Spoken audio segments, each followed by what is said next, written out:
تیزی سے بدلتی اس دنیا میں کیا ہم وقت کے ساتھ قدم سے قدم ملا کر چل رہے ہیں؟ لیٹ نائٹ شو میں ہم پاکستانی امریکن اور پاکستان میں بسنے والے ہم وطنوں کے سیاسی اور سماجی مسائل پر بات کرتے ہیں۔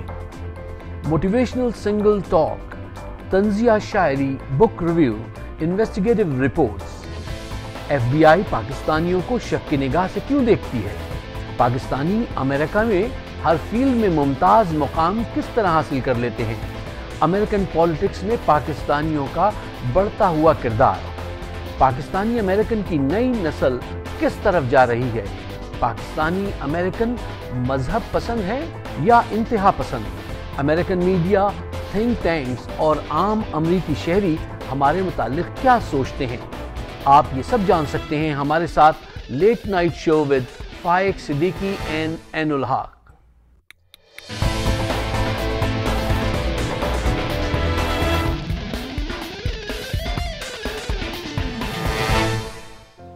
السلام علیکم ناظرین، welcome to late night show from New York.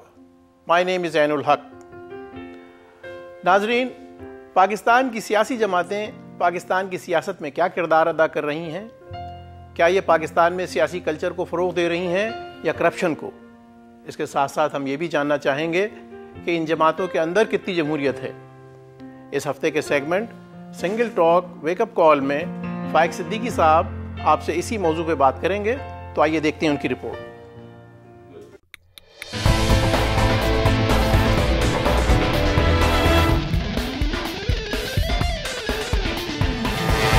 Pakistan بنانے میں سیاسی جماعت مسلم لیگ نے نمایاں کردار ادا کیا تھا۔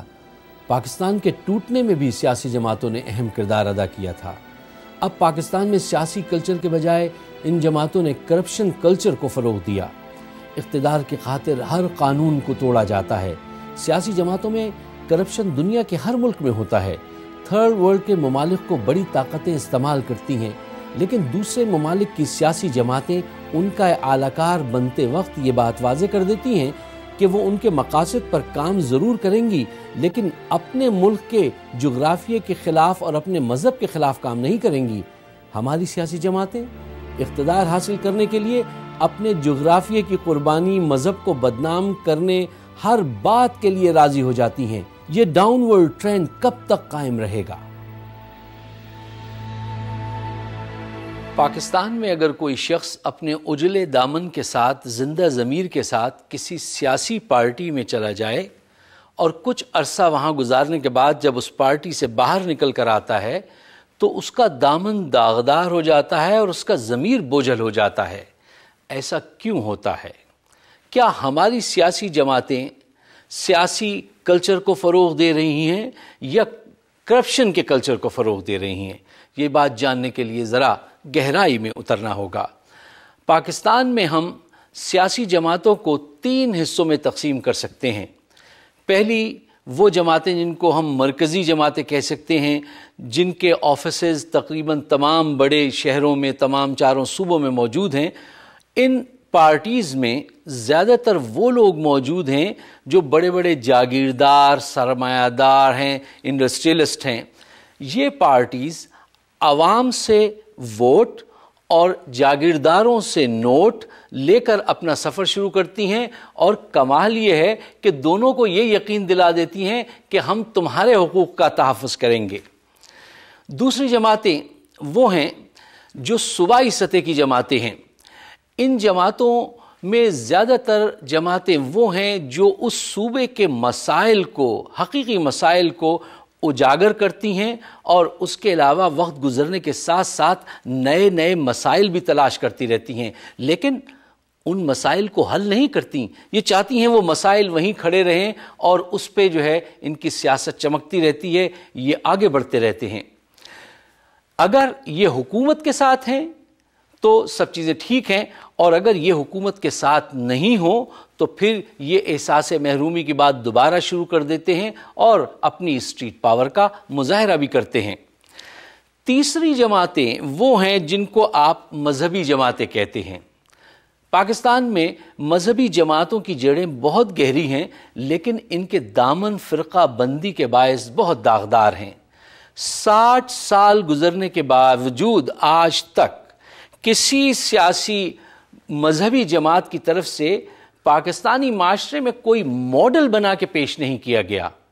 میرے کہنے کا مطلب ہے کوئی بڑا ہاسپٹل، کوئی بڑی یونیورسٹی، کوئی ریسرچ سینٹر، کوئی بڑا فلاحی ادارہ، ماں سوا چند تدریسی مدارس کے جن کو ہم مدرسے کہتے ہیں.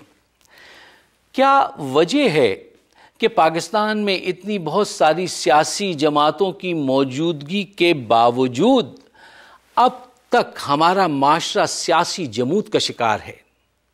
ہماری سیاسی پارٹیوں میں اتنا کرپشن ہے، ہماری سیاسی پارٹیوں میں جمہوریت نہیں. اس ملک میں جمہوریت جو ہے وہ آتی ہے اور پھر چلی جاتی ہے اتنی سیاسی جماعتوں کی موجودگی میں.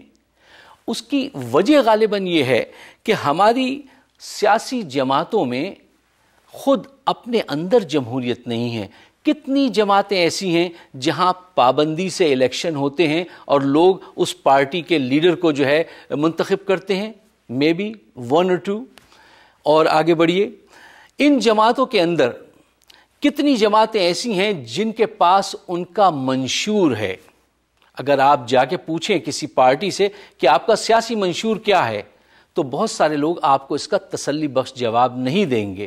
اور اگر کہیں آپ یہ ان سے پوچھ لیں کہ جناب ذرا اپنا پرنٹڈ منشور عنایت کیجئے گا تو یقین کیجئے کہ 95% پارٹیز جو ہیں وہ پرنٹڈ منشور آپ کو نہیں دے سکتی. کرپشن کی کیا وجہ ہے؟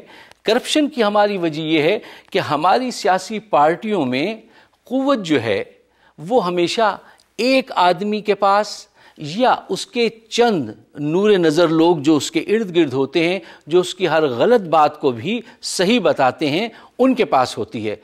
کہتے ہیں کہ power corrupt the person and absolute power corrupt absolutely. اور یہی وجہ ہے کہ ہماری سیاسی جماعتیں آج تک وہ کلچر پیدا نہیں کر سکیں جو کلچر ہمارے وطن کے لیے ہمیں چاہیے تھا. اور آج اکثر آپ دیکھتے ہیں کہ ہماری سیاسی جماعتوں میں بے پناہ جو ہے وہ کرپشن پایا جاتا ہے.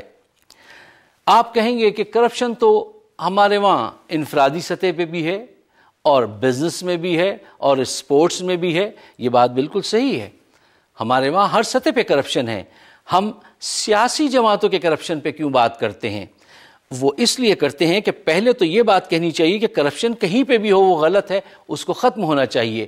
سیاسی جماعتوں کی جب ہم بات کرتے ہیں تو اس کی وجہ یہ ہے کہ جناب سیاسی جماعتوں کے ذریعے لوگ پارلیمنٹ کے ممبر منتخب ہوتے ہیں، پارلیمنٹ میں جاتے ہیں اور پارلیمنٹ میں جا کے قانون سازی ہوتی ہے.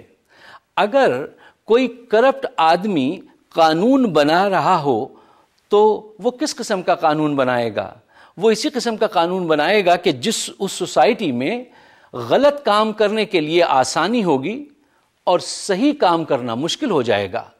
اگر کسی پارلیمنٹ کے اندر بہت بڑی تعداد میں جاگیردار موجود ہوں تو کیا آپ اس بات کی توقع کریں گے کہ وہاں پہ جاگیرداری کے خلاف کوئی قانون بنایا جائے گا؟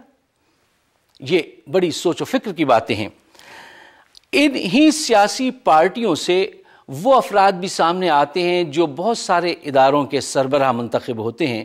اور اگر کسی ادارے کا سربراہ کرپٹ ہو تو یقین جانیے اس ادارے میں اتنی تیزی سے کرپشن پھیلتی ہے جتنی تیزی سے انجیکشن سے دوا انسانی جسم میں پھیلتی ہے.